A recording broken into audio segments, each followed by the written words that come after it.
Muy buenas tardes. Por supuesto tengo que unirme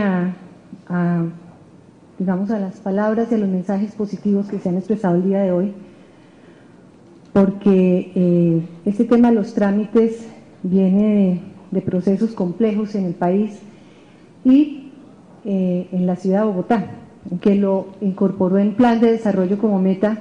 Creo que ya es un avance. Agradezco enormemente la invitación, porque creo que en la medida que podamos seguir avanzando y seguir reflexionando sobre el tema, pues seguramente nos puede rendir un poco más el tiempo y podemos lograr llegar a tener las metas a las que todos queremos llegar en el tema de trámites. A mí me corresponde hablarles o hacer unas reflexiones sobre el rol del sector privado en la simplificación de trámites de construcción. Y en esa medida nos parece interesante. Voy a pasar muy rápidamente por el problema. Creo que el problema está lo suficientemente expuesto y entendido. Y sí voy a profundizar un poco en unas consideraciones teóricas, porque estas consideraciones son las que nos va a permitir avanzar. Este es un primer paso. Estamos subiendo un peldaño de la superescalera que tenemos que arrancar todos para poder lograr que el tema de los trámites en Bogotá pueda realmente llamarse trámites optimizados, racionalizados y en el caso que se requiera suprimidos. Después voy a hablar ya más en términos de locales, de dónde venimos, qué se ha hecho y hacia dónde creemos, hacia dónde hemos compartido con la administración y con otros actores que debemos ir. En el problema, muy rápidamente, y esto es una cifra, ¿y por qué me refiero a esto? Ustedes ya lo dijeron, lo han dicho varios de los expositores, es que el trámite, esta mañana lo planteaban en la primera sesión, el trámite en este tema de la construcción implica costos. Y en una ciudad que tiene un déficit de 282.000 habitantes, no poder hacer vivienda de interés social, entre otras cosas, por las dificultades que se está dando en el trámite, pues por supuesto vale la pena pensar que este es uno de los problemas a los que deberíamos de apuntar, y esta es una de las reflexiones que hacíamos a la administración cuando nos sentamos a trabajar, de por qué el trámite, que antes parecía una cosa bastante marginal, se volvió fundamental en el ejercicio en la actividad constructora. Y no solo en la actividad constructora, sino en la responsabilidad que tenemos todos, públicos y privados, de lograr que la ciudad crezca legalmente y no en el marco de la marginalidad que la ha caracterizado en los últimos años. Voy a pasar rápidamente acá. ¿Y cuáles son los problemas que nosotros vimos que tenía la producción de vivienda de interés prioritario? Los costos de suelo urbanizado, sobre estos temas ya estamos trabajando en otros frentes.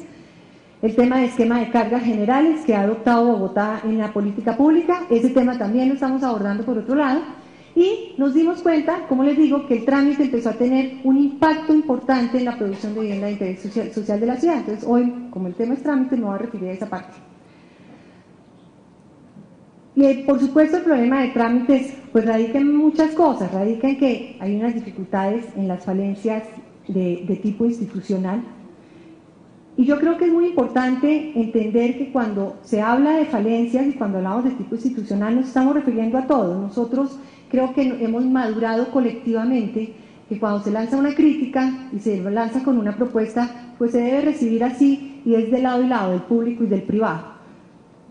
A estas alturas, encontrarse uno en foros donde se cuestione que hay una posición de crítica del sector privado es muy raro. Todavía hay de eso, pero digamos que al menos en este tema de trámites hemos logrado actuar con madurez desde la administración y desde el sector y desde el gremio que yo represento.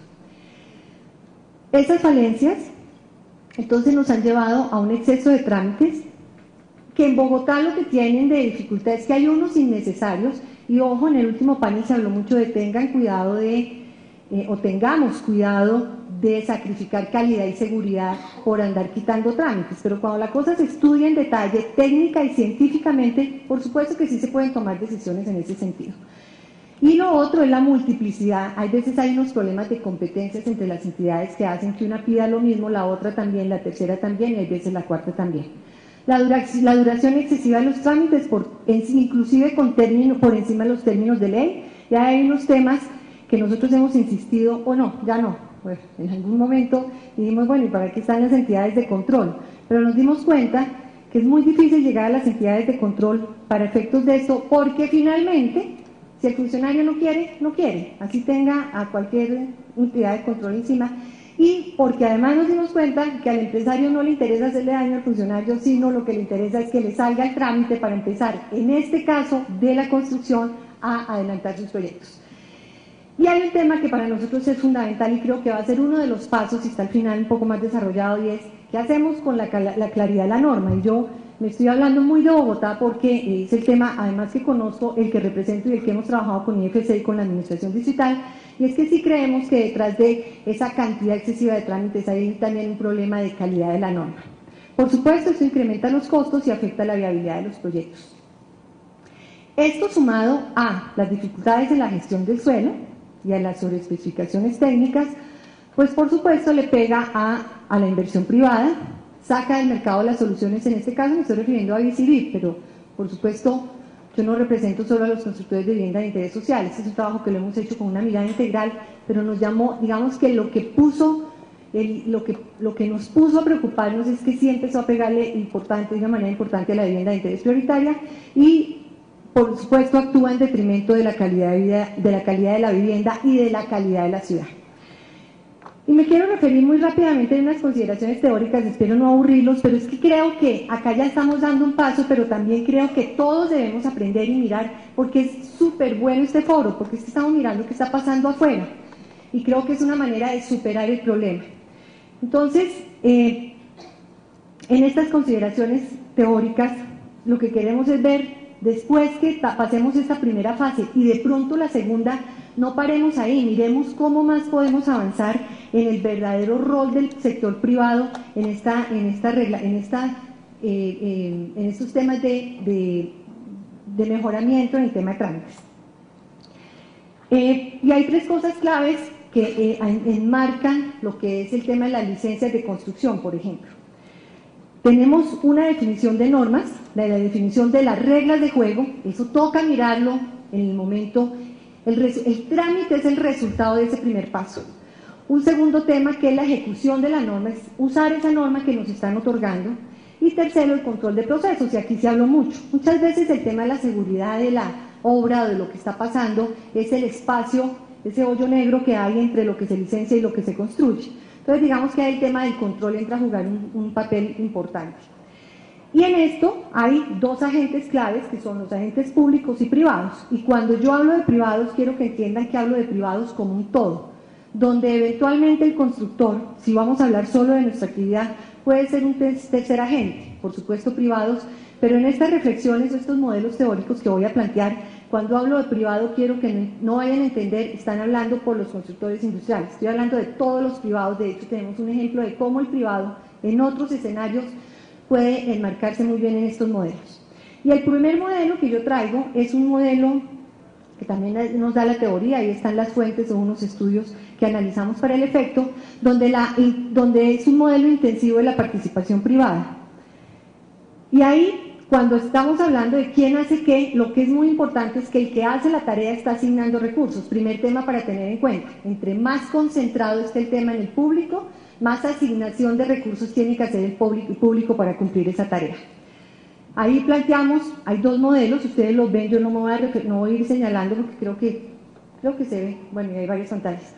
En el modelo público me voy a referir como que enmarca tanto el básico como el público propiamente dicho. Y voy a ir muy rápidamente, ¿cuál es el básico? El modelo, digamos, que nosotros ya dejamos atrás, digamos, en Colombia, y es que el gobierno nacional hace todo. El gobierno nacional hace la norma, el gobierno nacional ejecuta la norma y el gobierno nacional hace el control. Digamos que ese es como el primero, al que ya, y digo afortunadamente, porque creo que es parte de ir hacia hacer un esquema más desarrollado, lo dejamos atrás. Y existe el modelo público donde se comparten, donde se combinan el juego, también muy concentrado lo público, pero en los distintos niveles, que ahí, digamos, nosotros ya nos estamos moviendo o sea, ya nos empezamos a mover muy rápidamente en esos niveles. De hecho, la descentralización eso es lo que permite. Es decir, que las normas las hace el público, pero lo hacen los públicos tanto el nivel nacional como el nivel local,